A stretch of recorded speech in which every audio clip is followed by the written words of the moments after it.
Okay, that was the infamous Opus 10 number 2 Etude by Chopin.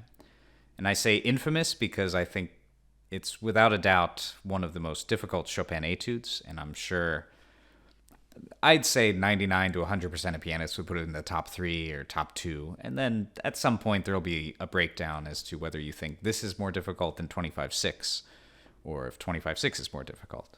That's the double thirds etude. Interestingly enough, the techniques for those etudes are very, very similar. So I think no matter what, the most difficult Chopin etudes revolve around difficulties having to do with keeping wrist relaxed, while the weaker fingers in a hand are being exercised a lot. So that's kind of a preview as to what I'm going to talk about. But as usual, I'm going to be talking about what are the difficulties, how I practiced to kind of get over those difficulties, and also whether or not I think this is a good etude, meaning that the techniques that you work on in this etude transfer over to other repertoire. Maybe I start with that last question. Is this a good etude? This is probably my favorite etude ever written. From a technical perspective. Musically, I don't know how great it is, but from a technical point of view, this does wonders for my technique, and I think anyone who studies it, if you study it properly, will find other repertoire just feels stronger. You really learn how to use the wrist and stay relaxed while playing rapidly and hopefully clearly as well. So what makes this so difficult? Because this is one of those pieces that, if I tell someone that doesn't know much about piano, oh, this is like one of the hardest things ever in the standard repertoire, they'll kind of look me up and down and be like, well, it's minute and 15 seconds. Really? Is it that difficult? But I think if you watch performances of it or live competition rounds where anyone plays it, I played it in a live competition round and I train wrecked it.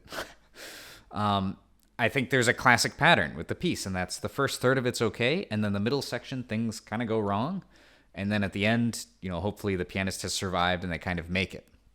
So why is it so difficult, and why is the middle section in particular so difficult?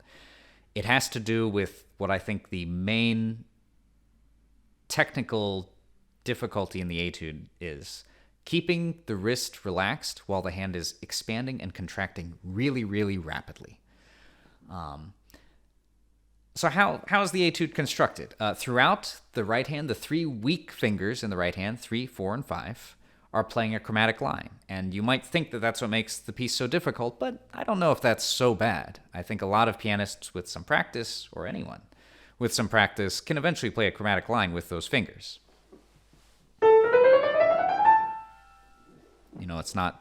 It's not terribly difficult. It'll take some practice, and of course to play it rapidly, yes, that requires some strength, but it's not overly difficult compared to any other repertoire.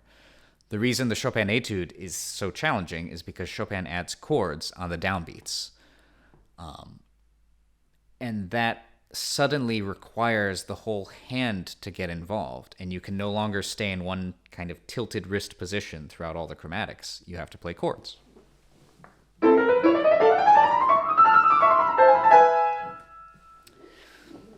So the key here is that you need to keep the wrist relaxed. And I mentioned earlier that the wrist the hand is expanding and contracting. And the reason I say that is because when we're playing the single chromatic line, we don't want the hand to be stretched out. We want the hand to be as relaxed as possible, and we'll call it contracted, right? I don't want to play that with my hand stretched out and ready for the next chord. That can cause tension. So what needs to happen is my hand needs to expand and kind of grab the chord, and then relax, and then grab the next chord, every 4 notes, right, on every downbeat. That is the difficulty. The reason the middle section is the most difficult part of the piece is because the hand expands more so than in the first half, or the first third. I think the greatest example of this, maybe the following measures.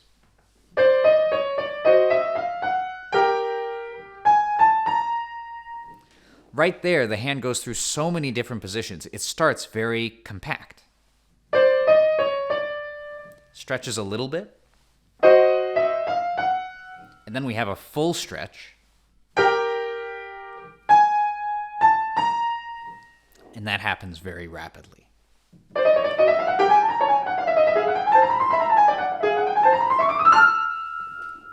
Okay, so that's what's nice about the Chopin Etudes is the Etudes are so well crafted and well constructed that you practice the whole thing the same way. So how did I practice it? There's a lot of tutorials on YouTube where I think, if you've watched them, then you know what I'm about to say. First, you divide the chromatic line from the chords underneath. You play the whole piece, just the chromatic top line, and then the whole piece, just the internotes, and you put them together. That doesn't necessarily solve all the problems, though. You need to do some rhythmic practice.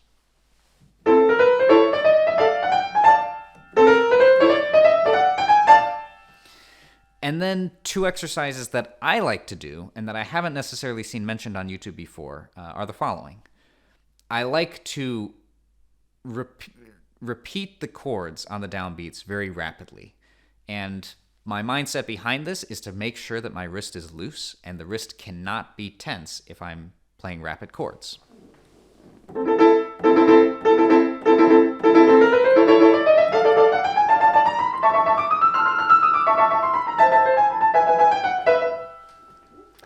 Now, eventually, you should make it a little more difficult than that, because the top line is supposed to be legato. So it's not, I don't think it's a good habit to get into to play the whole chord 3 times rapidly. You should play just the inner part.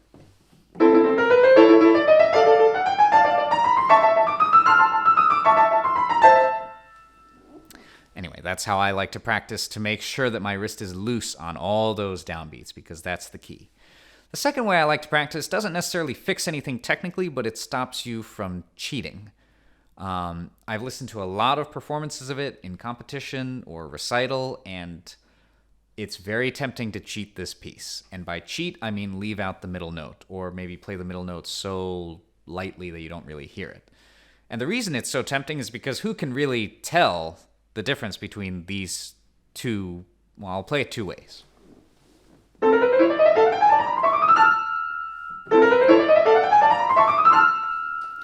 If you're used to hearing the middle voice, you'll know that the second way was actually what Chopin wrote, with the full chord.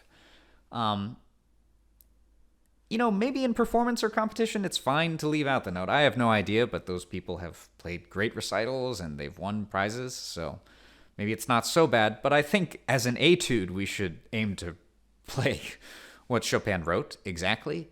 And the way I like to make sure that I'm playing all those notes is to play the whole piece voicing out those middle lines. And that just means emphasizing those notes or lowering the finger that plays that note a little faster than everything else in the hand.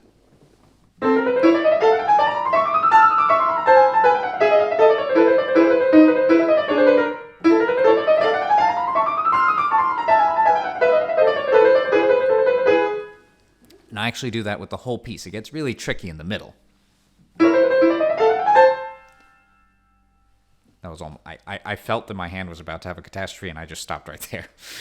So I practice it a lot, and it's still not always comfortable. Anyway, so that's probably all I have. This is probably a shorter video because I think what's so amazing about the Chopin Etudes is that they are fairly easy to figure out, in the sense that we know how to practice them. It's just a matter of actually practicing and then reaping the rewards. So, in summary, this is a great etude. When I keep this up and I try to play it on a semi-daily basis, I feel stronger in all my other repertoire, right? Learning how to keep the wrist loose while playing rapid notes, it's absolutely fantastic. The way I practice it, of course, separate, the chromatic line from the chords, play that separately. You play with rhythms, dotted rhythms, and then I play with repetitions on the chords to make sure my wrist is loose, and then I voice the middle notes out a little more. And that's about it. There's a lot of stuff on YouTube, a lot of material talking about the Chopin Etudes, so maybe there's probably something better out there, but hopefully what I've mentioned can help you work on it. It is a great etude. I suggest everyone learns it. Maybe one last point is Chopin's actual tempo marking is 144. It's not that fast. I don't have a metronome on hand, but it's something like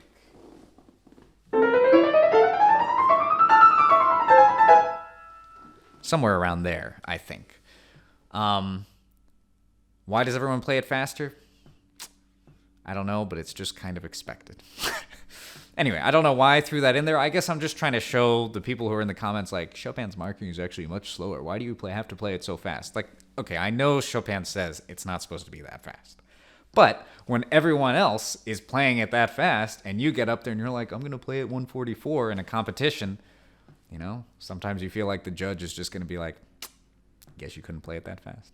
Anyway, I don't know how relevant that is. It's just an aside. And I guess that's all I've got.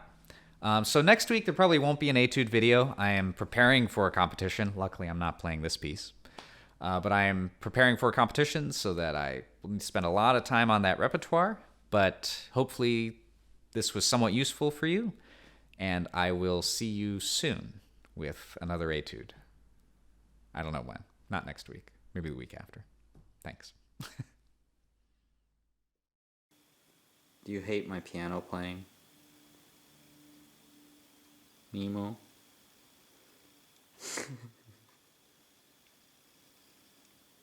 Nemo?